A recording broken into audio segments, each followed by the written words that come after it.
Hello and welcome back to Unmodern Romance. Today I'm going to be kind of airing complaints and grievances over Facebook. So I understand that this is supposed to primarily be a dating, romantic relationship advice type of channel. However, this is also a business. Like, I have a lot of things that I'm trying to set up all at once. And I realize I haven't been on here in a little over a week. There's been a lot going on here. For one thing, first, I'm actually getting married soon, so there's just a lot of planning and things of that nature. But the real reason has been that I live in Colombia and there are a ton of tropical season, rainy time things going on right now, and internet and electricity have not been the most stable here. So a lot of just trying to get things actually working and functioning when I'm ready to work. And not to mention, there's just been a ton of very loud noises.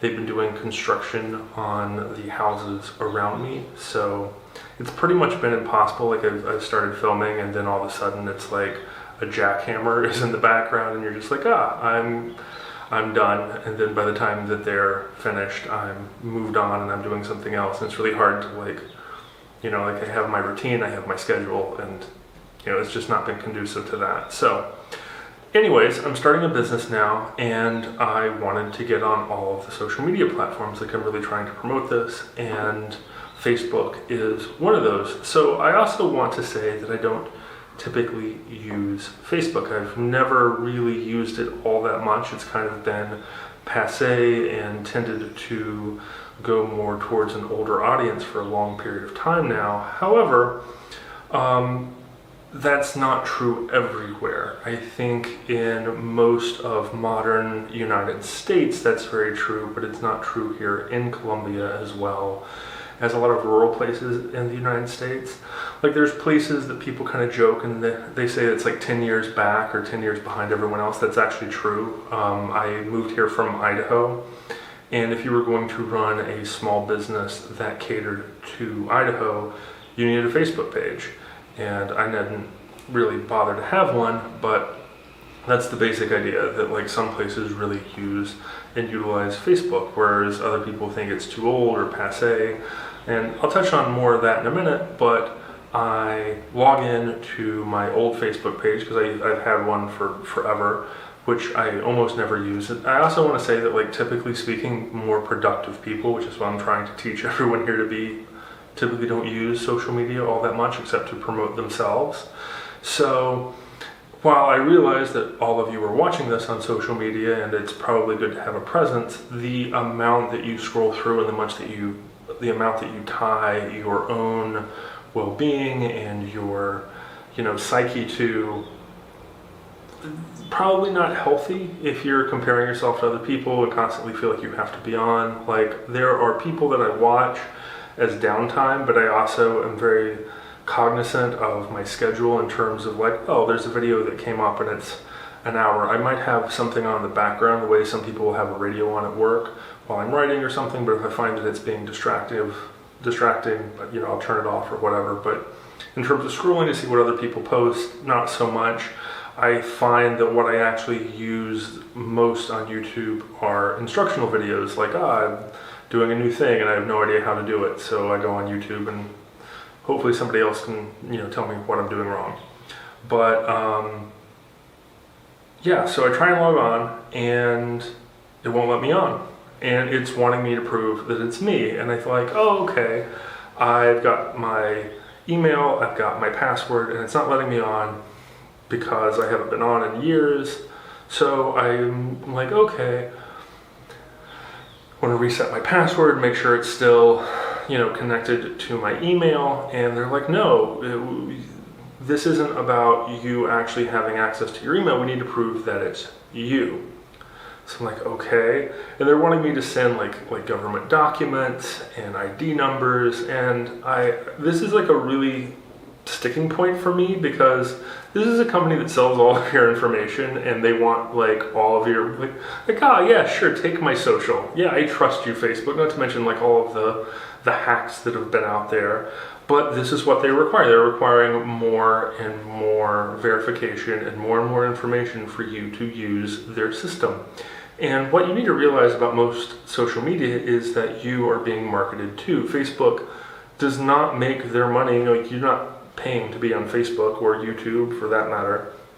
What you're doing is you sign in, you get the content from Facebook or whatever, you get the feed, and then all of those ads that you see that are targeted are where they make the money. Like if you want to sell your product, you go to Facebook ads or Google ads or whatever, and they put your ads throughout their platform. And so because of this, like they want more and more of your information to better and better target you and sell more and more of your information to companies and things of that nature. And it's just like, oh my God, like this is totally a nightmare. And the reason that they know that you'll do it is that it's such a big platform. There is an expectation for you to have that social media account. And if you don't, it looks like there's something wrong with you, even though there's obviously a lot wrong with them and their business practices and how shady they are. Not to mention all of the censorship issues, which I'm not going to get into because I feel like the best example is probably Alex Jones, which everyone is familiar with being deplatformed pretty much across the board. But in terms of him, I'm not going to defend or deny, but the point is that you should be able to say what you have to say in this idea that we're getting further and further away from free speech, and that there are things that I feel like if you're going to publicly say something, you're going to be held accountable. And Alex Jones is being held accountable now. Like he's being sued, and there is a process to go about that. If you're saying something to hurt someone, then there's a legal process to go after them. However, if you're saying this is my opinion or this is what I think, I feel like that's fair game no matter how stupid it is, because I feel like if you go out there and you say something that is ridiculous, here's a good example, like the flat earthers. I'm by no means a flat earther. I used to actually work on satellites. So like I understand the way satellites works. They have to have a globe to go around. So I can pretty, definitively tell you that the world is not flat. However, a lot of the arguments that are made by flat earthers is interesting. And so one, you have people saying something that's incorrect, and then you have, the ability to disagree and have that conversation. And then you also have the idea that like some of these people, even though they have a wrong conclusion, like whatever that they come up with, like the earth is flat, that's wrong. But they question things that we take for granted, and they question things that we think that we know to make us like dig deeper to figure out why we assume the things we assume. And I don't think there's anything wrong with that. Like, I feel like when you get into a lot of their arguments, it's taken a lot of really smart people a really long time to go through and prove the flat earth is wrong. And they are wrong, but I don't think there's anything wrong with that conversation. I don't think it hurts anyone. Like if you are offended by flat earthers, that's fine. I don't think that anything should ever be beyond reproach in terms of being able to be questioned. Authority should always be able to be questioned. Like I don't think that it's ever a good thing to just have things out there. So anyways, Facebook is probably one of the worst in terms of censoring people and not letting their opinions be out there. And it's gotten to an absurdist point now because when I tried to log in, it wouldn't let me in. I wasn't going to send my documents and things of that nature. I just decided I'm going to create a new account. So that shouldn't be a big deal. I create the new account, and immediately I get flagged for violating terms and services. And this is a new account. I haven't posted anything yet. Like I haven't said anything offensive. I haven't said, anything misinformation-wise. I haven't said anything at all. Like I've literally just been filling out basic information about the business, which is what I'm bringing to you now. So this is dating, information channel. I'm trying to, in the very near future, sell one-on-one conversations and coaching and that sort of thing. but nothing offensive, unless the very idea of two people coupling or two people being together is somehow offensive. And I'm, I don't have any, homosexual or LGBTQ type of advice, but then again, I feel like also in modern, terms and whatnot, there's a representation issue. I have no idea, what the fine details of a homosexual relationship are, because I'm not one. I'm not in a relationship with another man. I can give you research and I can tell you what a book says, but there's no insight that I can potentially give. I can potentially give two people who are, the same gender, advice in how to communicate better. But typically speaking, because there are differences between men and women, what I'm here for is to try and bridge that communication gap. How men think, how women think, how men say what they want, how women say what they want, and how that outlook and worldview is different between men and women because of physiological issues, which also develop the brain. That's what I'm here for. I'm trying to bridge that gap. And, that's obviously less of an issue when you have two of the same gender. Now, I think there are pitfalls that, kind of become cliches within that, but again, not what I do. So, I can't imagine that something that I don't mention, because all I say is relationships, and yet I'm getting violations, and I've even gotten quote-unquote hate speech things when I haven't said anything. It's literally a blank page, and they're like, hate speech, and I'm like, what speech? So I feel like it's gotten so crazy with Facebook. And the thing is I did the same thing because I created an Instagram as well. Because while this isn't necessarily a photo-driven thing, and it would just be a lot of pictures of couples and things, which doesn't really seem all that appealing. However, I could probably figure out 5 or 10 photos and then post videos, because that's typically what most people on Instagram do, is they look at the video feed at the stories at the top. That's 70-some, 80% of all Instagram participation is on the story feed. So it's I can, throw snippets of videos and try and get people over to subscribe. Yeah, hate speech, violating terms and services. I open the account and it's instantly blocked. And what's really crazy is finally I'm fine, and then they're well, prove that it's you. So I send my documents in, and then they review it, and then they never get back to you. But they never explain what you do wrong, and they have this monolithic huge terms of services, which I actually bothered to go through and read. And what it basically says is they don't have to tell you anything. And how can a blank page be offensive to anyone? And here I am,